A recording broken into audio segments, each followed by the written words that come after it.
Nos encontramos aquí con Elisenda Coladán. Elisenda es una compañera, es amiga, es terapeuta, feminista y está especializada en psicotrauma desde esta mirada feminista, como no puede ser de otra forma, y además es autista con un diagnóstico tardío a los 58 años. Acompaña tanto a personas neurodivergentes como a otras situaciones y queríamos, o nos parece una oportunidad enorme, tenerla hoy en este capítulo nuevo de Perspectivas Atravesadas. Bueno, Elisenda. Dime, gracias por invitarme. Un placer. Como decía mi compañera Yanire, eres entre otras muchas identidades terapeuta, feminista y neurodivergente. Lo primero que nos gustaría preguntarte es que nos explicaras un poquito qué significa la neurodiversidad.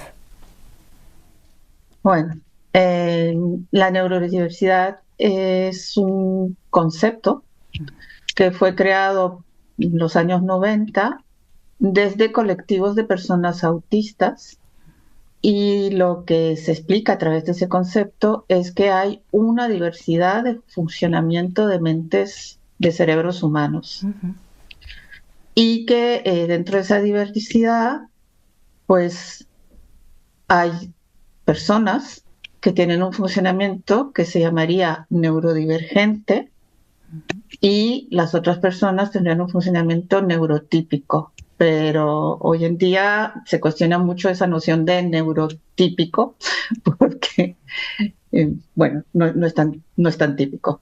Pero bueno, dentro del paraguas de las neurodivergencias, por lo general lo que se incluye es, por supuesto, el autismo, porque fue lo primero, y luego la atención divergente, o lo que se llamaba antes TDAH, o que se sigue llamando en algunos lugares, la dislexia, y hay personas que añaden otros aspectos, pero no son personas que yo acompaño o que normalmente acompaño en terapia. Más bien, las personas que acompaño, las mujeres sobre todo, son autistas o de atención divergente o pues con algún tipo de dislexia.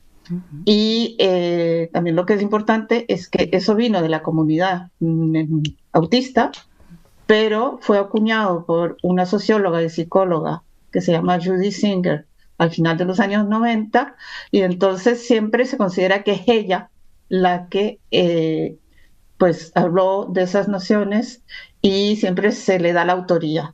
Y eso es para mí un ejemplo de lo que se llama extractivismo académico, que es de algunas comunidades tomar algo y del momento que se publica es la persona que lo publica la que tiene la autoría y no se habla de la comunidad de donde viene. Y eso es muy frecuente. Gracias por esta información que nos compartes, tanto de lo que se llama el extractivismo académico, como de esta parte que has nombrado de que lo neurotípico no es tan típico, igual que lo normal o la norma no es tan habitual, ¿no? Y que está destinada a establecer unos márgenes. Gracias por compartirnos esto. Vale. Hablando además como de lo académico, ¿no? Te queríamos preguntar, porque sabemos que tú has elegido no estudiar psicología, ¿no? Como una elección consciente de no entrar en este circuito académico, vamos a decir, ¿no? ¿Nos explicas un poco esta decisión? Bueno, primero porque yo vengo de la academia. Mis formaciones recientes pues las he empezado en el 2012 en todo lo que es el campo, digamos, de psicoterapia, en sentido amplio, pero yo tengo detrás mío toda una formación primero como prehistoriadora, en la que pues me formé también en antropología, en geología, en hacer investigaciones, en publicar, en empezar una tesis que nunca terminé. Después fue en enseñamiento de idiomas, donde también pasé por la academia, igual con algunas publicaciones y, bueno, participación a congresos, todo ese tipo de cosas. Y cuando llegó pues a mis 50 años y queriendo, eso también hoy entendí, es un pequeño paréntesis que forma parte del funcionamiento de atención divergente. Vale. Es decir, como que cuando ya he visto el panorama que a mí me parece completo de una profesión, me canso y necesito pasar a otra cosa. Bueno, entonces, hace más de 10 años me empezó la inquietud de, que ya venía de lejos, ¿no? De pues estudiar algo que tenga que ver con la psicología. Y cuando empecé a ver los contenidos académicos, también pensar que quizás no podría haber pasarelas y entonces tendría que volver al principio y a volver a sacar una licenciatura y todo eso, y tener que, ¿cómo se llama?, aprender cosas que yo consideraba que ya no me iban bien. Decidí más bien formarme en un instituto, que ahí también fue una mala jugada porque el instituto salió como súper psicoanalítico, todos los estudios y bueno, y fue ahí que yo empecé como a decirme, pero es que esto no es posible, y yo veía que yo era la única que veía que habían cosas que, ¿cómo se podía decir eso? Y como pues soy nacida en España y tengo todo el aspecto también española, aunque yo ahora, yo tengo la nacionalidad francesa, soy de madre francesa y padre catalán, español. Entonces, pues descubrí que existía la psicoterapia y la sexoterapia, porque yo quería especializarme en sexoterapia feminista en España. Y entonces ahí fue como, wow. Y escribí algunas y me ayudó mucho porque me dijeron, no, es que tienes toda la razón, es que lo que te están diciendo es súper machista, es que lo que te están diciendo viene del psicoanálisis, por ejemplo. Y me ayudó a aguantar hasta pues terminar los años de los cursos y sacar la certificación. Y decirme, bueno, yo tengo que buscar otra orientación que esta, ¿no? Claro. Y así llegué a formarme. Mi primera formación en psicoterapia feminista fue en el 2017 en Barcelona. Claro, esa es una decisión consciente, ¿no?, que muchas veces en nuestras profesiones tenemos que ir haciendo, ¿no?, que es como ir dándonos cuenta de aquello que no habla de nosotras o no tiene, ¿no?, como una resonancia con nuestras experiencias, y es como, bueno, pues quizá esto es lo académico o esto es lo que, ¿no?, lo que se certifica o lo que aparece como en el ámbito formal, pero esto es lo que yo quiero aprender, ¿no? Igual desde ahí muchas veces lo que decimos es, me voy a este ámbito concreto que me, no sé, como del que le sacamos mucho más jugo y mucho más aprendizaje, ¿no? Incluso. Hay eso, pero también hay todo mi pasado de investigación, es decir, yo sé investigar, yo he aprendido a investigar, entonces pues sé dónde buscar información y sé cómo encontrarla. Claro. Entonces eso también pues es un privilegio y me ayuda mucho. Es cierto. Y luego esta parte, ¿no?, de que esas formaciones donde a veces nos resonamos también nos conectan con ciertas sensaciones de violencia o ciertos discursos de violencia donde no se nos reconoce, ¿no? Exacto. Desde ahí, exacto. Esa búsqueda tan necesaria. Eso también quiero decirlo, que en mi primera formación en psicoterapia feminista interseccional, pues coincidió, mi diagnóstico fue en el 2018. Y yo quise tener una supervisión con una de las formadoras, y cuando expliqué lo de mi diagnóstico no se me escuchó, no, y para mí, bueno, fue una gran revolución, ¿no? Y era súper importante. Entonces era interseccional hasta cierto punto, porque si no entra la neurodivergencia dentro de la interseccionalidad, bueno, ¿no? Entonces, también cuestionarnos, ¿no?, ese tipo de cosas. Sí, feminista, pero interseccional, y interseccional en un sentido amplio, que no excluya, que incluya. Totalmente. Luego te preguntaremos un poquito más sobre esta mirada. Queríamos que nos contaras, vamos a intentar exprimirte mucho en este ratito. Queríamos que nos contaras un poco al hilo de lo que estabas diciendo, ¿no?, sobre tu experiencia profesional. Nos has dicho que ejerces en Francia acompañando, entre otras, a personas también que son francófonas, y queríamos saber un poco cómo es acompañar allí como terapeuta con una mirada feminista y neurodivergente. Bueno. Entonces, hasta donde yo sé, yo fui la primera en Francia que por lo menos dije que yo era terapeuta feminista y con una formación, porque a mí la formación, primero lo que me aportó fue legitimar. Decir, sí, tú puedes decir eso, puedes acompañar de tal manera, lo que estás haciendo está bien. No fue tanto la parte teórica, pero la parte también compartir con compañeras, con sus experiencias tanto de terapeutas como de pues, mujeres. No sé, fue súper valioso y para mí fue una experiencia increíble y creo que pues si es posible pasar por ese tipo de experiencia, yo creo que eso nos ayuda a acompañar mejor a las personas que acompañamos, ¿no? Entonces, bueno, pues en Francia yo fui la primera y a raíz de la COVID yo tengo un sitio web y bueno, se empezó a dar a conocer y bueno, para hacerlo muy corto, hubo un podcast este año, me río diciéndolo, ¿no? Y el título del podcast en Francia es Inventar la terapia feminista. Inventar, ¿no? Vale. Bueno, o sea que en Francia se está inventando la terapia feminista. Y yo como no soy psicóloga, solo me entrevistaron, pero me pusieron solo como referencia. Y todas las personas entrevistadas son psicólogas. Y bueno, pues ahora empieza a haber más personas que se dicen pues terapeutas, psicólogas feministas, que a mí me parece muy bien. De hecho, el contenido del podcast no tengo nada que decir, estaba muy bien, lo que decían, perfecto, ¿no? Pero como esa idea, ¿no? De que se está inventando algo que existe desde hace décadas. Claro. Es como nombramos, ¿no? Como decimos que estamos inventando algo, ¿no? Que se está construyendo o que está construido o que se está desarrollando desde otros ámbitos en los que no conocemos, ¿no? Es como que hasta que no lo sé yo, no lo he inventado, ¿no? Exacto, sí. Bueno, como descubrir América, ¿no? Algo así. ¿No? Esa colonialidad que tenemos en nuestra forma de pensar también, ¿no? Totalmente.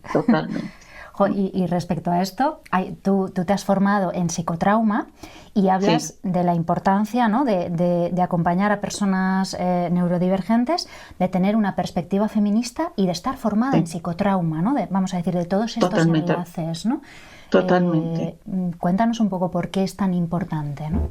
Bueno, pues me formo en psicoterapia feminista, ya para mí es un aporte que puedo llevar a mis sesiones y siento que todavía, bueno, eso es, yo creo que es nuestro siempre caminar, ¿no? Que siempre sentimos que nos falta algo, que hay algo que nos puede servir. Y empiezo a leer muchísimo sobre psicotrauma porque bueno, yo llego también al feminismo porque al principio empiezo a trabajar como sexoterapeuta y era toda mujer que venía a verme, había violencias. Entonces yo decía, y esa formación no la tenía que tener otra formación para poder acompañar las violencias sexuales, ¿no? Entonces, cuando hubo pues de nuevo el COVID, veo una formación en línea en psicotrauma o desde una perspectiva feminista y bueno, enseguida me apunto, que de hecho nos dimos cuenta después que las dos estuvimos, Yanira y yo, en esa formación y que para mí fue fundamental, ¿no? Que pues reforzó los conocimientos que yo había ido pues obteniendo, leyendo, viendo videos, cosas así. Y después el año siguiente hice otra, también desde perspectiva feminista, que vino a completarla. Y bueno, y también empiezo a acompañar cada vez más personas neurodivergentes porque se empieza a saber, por ejemplo, yo me di cuenta que había un grupo Facebook en que se preguntaba si se conocía a terapeutas que conocían la neurodivergencia y aparecía mi nombre, ¿no? Entonces me llegaba gente por ese lado y me empiezo a dar cuenta de la importancia de tener esa mirada desde el psicotrauma, pero también desde una perspectiva feminista,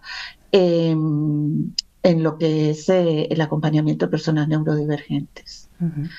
Y no sé si explico más sobre por qué, quizás. Sí, si tú quieres. Bueno, las personas neurodivergentes, lo que me estoy dando cuenta hoy es que yo diría que todos tenemos lo que se llama ahora trauma complejo.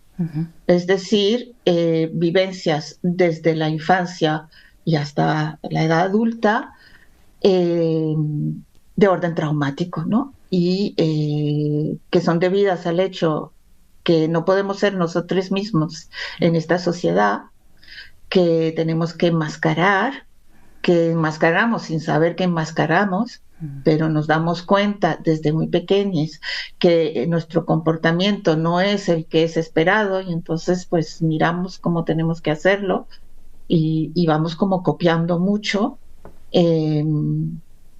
Vamos viviendo traumas también porque pues muchas veces hay agresiones reales por lo que somos. Por ejemplo, yo pasé toda una vida en que la gente me decía que yo era agresiva y entonces yo no entendía porque yo era la que me sentía agredida todo el tiempo, pero tampoco sabía cómo expresarlo. Hoy he entendido de que yo reaccionaba frente a aquellas agresiones, pero que las personas no pensaban agredirme y yo no pensaba reaccionar de manera agresiva frente a eso, ¿no? Bueno, eso causa trauma porque al fin y al cabo son violencias, ¿no? Y también una puede también ser violencia hacia los demás por ese tipo de cosas, ¿no? También pues hay aspectos que hoy se llaman como meltdown o shutdown, que son cuando tenemos una tal sobrecarga, que el meltdown es cuando ya no podemos más y nos podemos poner a gritar, a pegar, a autoagredirnos, bueno, ese tipo de cosas. El shutdown es lo mismo, es sobrecarga, pero nos encerramos. Ya no podemos hablar, ya no podemos decir nada, podemos tener stimmings, que son movimientos, por ejemplo, pues para calmarnos. Podemos tener lo que hoy se llama, silencio situacional, es decir, de ya no poder hablar. Y eso también tiene que ver con lo que el trauma hace en nuestro cerebro, porque el área del habla pues se encuentra justo a la unión de lo que llamamos el cerebro con memoria traumática y el neocórtex. Y entonces cuando nos sobrecargamos emocionalmente, pues como que esa área es afectada y ya no se puede hablar, ya no se puede comunicar, es decir, no se puede escribir tampoco, ¿no? Es como, yo no sé cómo explicarle, pero lo he vivido, es como que de golpe mi mente se paraliza. Así que podría explicarlo mejor. Y qué importante poder ponerle nombre y poder tener como cierta información, ¿no? de cómo se pueden vivir estas situaciones para no seguir traumatizando y retraumatizando, ¿no? Y llamar a las personas raras, extrañas, no te comportas como es normal, digamos, ¿no? O sea, como ese concepto para mí de la neurodiversidad nos ayuda a respetarnos, funcionemos como funcionemos, ¿no? Yo creo que es como algo muy amplio, ¿no? Y también como terapeuta no ir a buscar respuestas no sé dónde a lo que por ejemplo se reconoce como un bloqueo. Si no se reconoce como una sobrecarga, pues entonces quizás nos vamos a ir por lugares equivocados o con hipótesis equivocadas, donde las personas no se van a reconocer totalmente y bueno, se puede también perder bastante tiempo y mucho esfuerzo y mucho cansancio. Sí, y esta parte, ¿no? Quizá que decías de que si no sabemos hacer una lectura desde esa comprensión de la neurodiversidad, vamos a patologizar comportamientos y vamos a intentar curar o sanar comportamientos que en absoluto, ¿no? Que son leídos desde un lugar de violencia si los entendemos así, ¿no? Y que por lo tanto...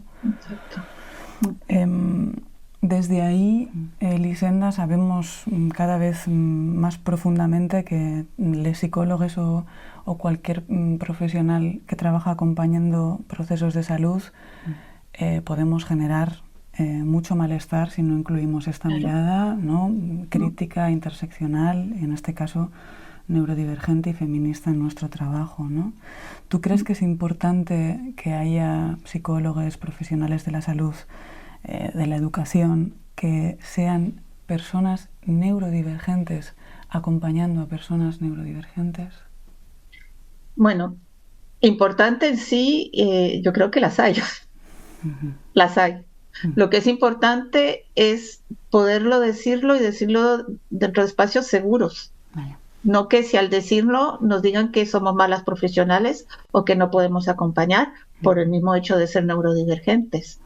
Pero si no, yo estoy segura que hay bastantes personas neurodivergentes que ya acompañan y que sabiendo que ellas son neurodivergentes, pero que no se atreven a decirlo. También hay ese aspecto, ¿no? Porque pues hay miedo, ¿no? De perder su empleo, hay miedo de que las otras personas que acompañamos que no son neurodivergentes digan, no, pero mi terapeuta es autista, yo no puedo ir con ella, no, bueno, ese tipo de cosas. Yo ahora lo digo y lo digo a todos. Y hasta ahora no he tenido problema, o en todo caso no se me lo ha dicho claramente, pero lo que he visto es más bien interés y ayuda también a las personas que entiendan que quizás yo a veces voy a tener algún comportamiento o algo que a ellas les va a parecer extraño y que es simplemente porque pues tengo comportamientos o funcionamientos que son diferentes y por el momento me ha ido muy bien, pero me ha costado. Es decir, es relativamente reciente que lo empiezo a decir a todo el mundo. A las neurodivergentes de hace mucho tiempo, a las personas neurodivergentes sí, pero de decirlo con todas las personas. Qué importante también esto como de poder hacerlo colectivo, ¿no? Porque entiendo que Claro. Cuando yo empiezo como a reconocerme, ¿no? A identificarme, ¿no? En una categoría, en una identidad, ¿no? Si ya conozco de otras, ¿no? Que también lo pueden hacer visible, ¿no? Es como que Totalmente. bueno, pues ahí te vas mucho más segura, ¿no? A donde sea necesario y lo puedes visibilizar y lo puedes decir, ¿no? Y estamos como intentando hacer, ¿no? Espacios que sean más amables también con nuestras propias identidades, ¿no? También como acompañantes, ¿no? Antes además hablabas como bueno, no todas las personas que trabajan en terapia, ¿no? Se han formado como psicólogas, ¿no? No es la psicología la única forma o la única manera, ¿no? En la que tenemos de acompañar, ¿no? Y quizá abrir también estas miradas, ¿no? Y darnos cuenta de que pues alguien se puede sentir resonado, ¿no? por la experiencia compartida, ¿no? Por esta idea de tú me entiendes porque tú también lo pasas, porque tú también lo vives así, ¿no? Entonces esto me ayuda también como en estas otras visiones, ¿no? del acompañamiento más colectivo, ¿no? Y que nos hacen pues eso, como estar menos encorsetadas, ¿no? En profesional y acompañada, ¿no? Acompañante y acompañada con una relación de mucho poder, ¿no? A veces es como, a mí me pasa lo mismo que a ti, ¿no? Muy parecido. Es ahí que yo veo el enlace pues directo con lo que es la terapia feminista, porque la terapia feminista que nace en los años 70 nace con grupos de autoayuda. Y las primeras psicólogas que escriben sobre eso dicen que ellas cada vez más dejaban que las personas se ayudaran entre ellas y ellas nada más estaban ahí como para la convocatoria, para dar algunas indicaciones. Y bueno, eso a mí me parece sumamente importante.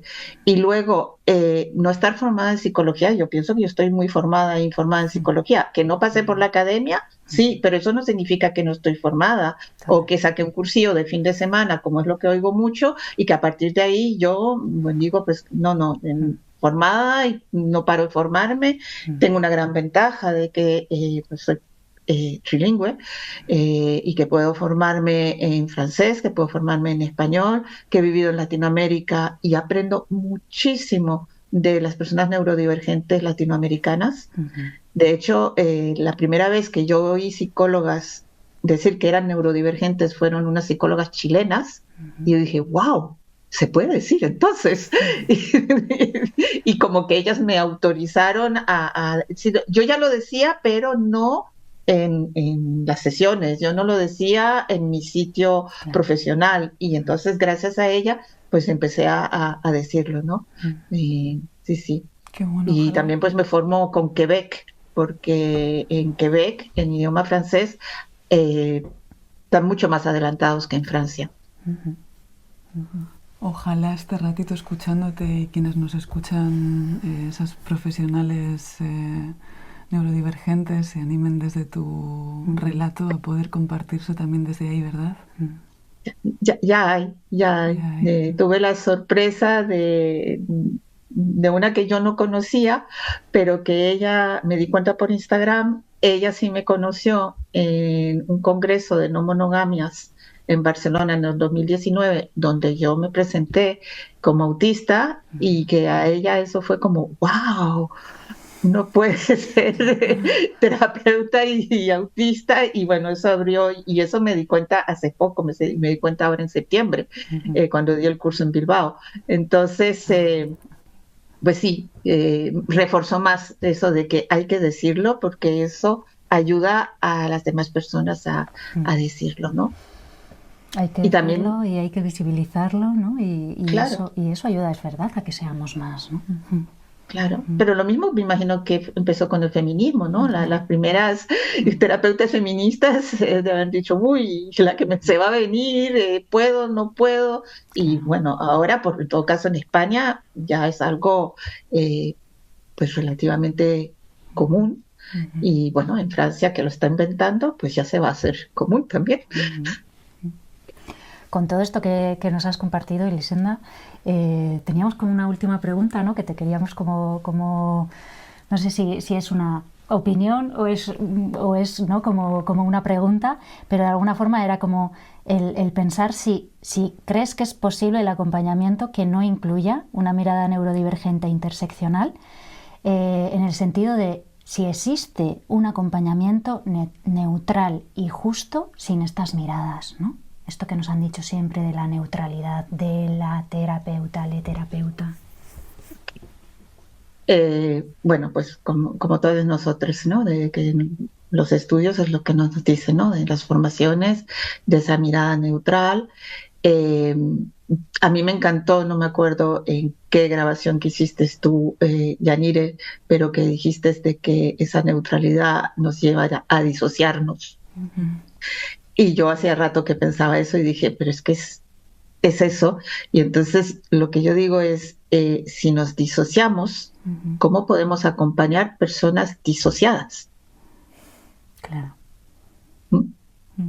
Entonces es sumamente importante que nosotras sepamos quiénes somos, desde dónde hablamos, por qué decimos las cosas.